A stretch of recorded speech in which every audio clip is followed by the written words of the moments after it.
Hello everyone, welcome back to my channel আরবি special কিচেনে আমার সকল বন্ধুদেরকে স্বাগত জানিয়ে আজকের ভিডিও আমি শুরু করছি। আশা করি তোমরা সবাই খুব ভালো আছো। আজ আমি তোমাদেরকে তৈরি করে দেখাবো মুড়ি দিয়ে একটা মজার রেসিপি।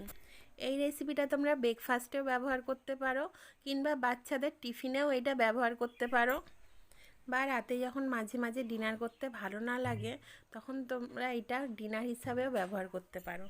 তাহলে চলো বন্ধুরা দেখে নাও আমি রেসিপিটা কিভাবে বানিয়েছি।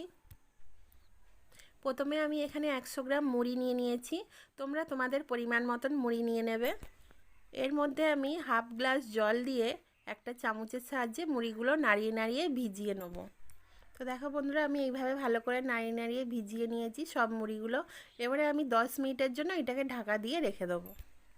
এরপরে আমি নিয়ে নিয়েছি একটা এরকম মাঝারি সাইজের আলু, দুটো মাঝারি সাইজের টমেটো আর একটা মাঝারি সাইজের পেঁয়াজ।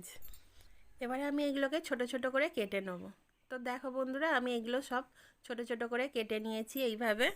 অন্যদিকে আমার 10 মিনিট হয়ে গেছে। এবারে আমি মুড়িগুলোকে জল থেকে ছেঁকে ছেঁকে একটা প্লেটের মধ্যে তুলে নেব। তো দেখো বন্ধুরা, আমি হাত দিয়ে ভালো করে চেপে চেপে, জল যাতে না থাকে মুড়িতে, আমি ভালো করে চেপে চেপে একটা প্লেটের মধ্যে তুলে নিচ্ছি। তো দেখো বন্ধুরা, আমি একটা প্লেটের মধ্যে মুড়িগুলো সব তুলে নিয়েছি। এরপর আমি একটা গ্যাসের মধ্যে কড়া বসিয়ে দিয়েছি। এর মধ্যে দিয়ে দিচ্ছি হাফ কাপ সাদা তেল। সাদা তেলটা গরম হয়ে যাওয়ার পর আমি এখানে খোসা ছাড়ানো কিছু বাদাম নিয়ে নিয়েছিলাম। ওই বাদামগুলো আমি তেলের মধ্যে ভেজে নেব। তো দেখো বন্ধুরা, আমি এরকম হালকা লাল করে ভেজে নিয়েছি। এবারে আমি এগুলোকে একটা বাটির মধ্যে তুলে নেব। তো দেখো বন্ধুরা, আমি সব বাদাম এইভাবে ভেজে তুলে নিয়েছি। এরপর আমি ওই তেলের মধ্যেই ফোড়নে দিয়ে দেবো দুটো গোটা শুকনো লঙ্কা। তোমরা চাইলে শুকনো লঙ্কাটা চিড়ে দিতে পারো। এরপর আমি দিয়ে দেবো 2 চামচ কারি পাতা। তোমরা এখানে কারি পাতার জায়গায় ধনে পাতাও ব্যবহার করতে পারো। এরপর আমি দিয়ে দেবো পেঁয়াজ কুচি। পেঁয়াজটাকে আমি হালকা নাড়িয়ে ভেজে নেব। তো দেখো বন্ধুরা, আমি পেঁয়াজটাকে অল্প নাড়িয়ে ভেজে নিয়েছি।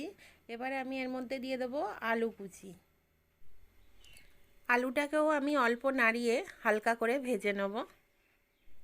তো দেখো বন্ধুরা, আলুটা আমার হালকা ভাজা হয়ে গেছে। এরপর আমি দিয়ে দেবো টমেটো কুচি। টমেটো দিয়ে দেওয়ার পর আমি 5 মিনিট এইভাবে নাড়িয়ে নেব।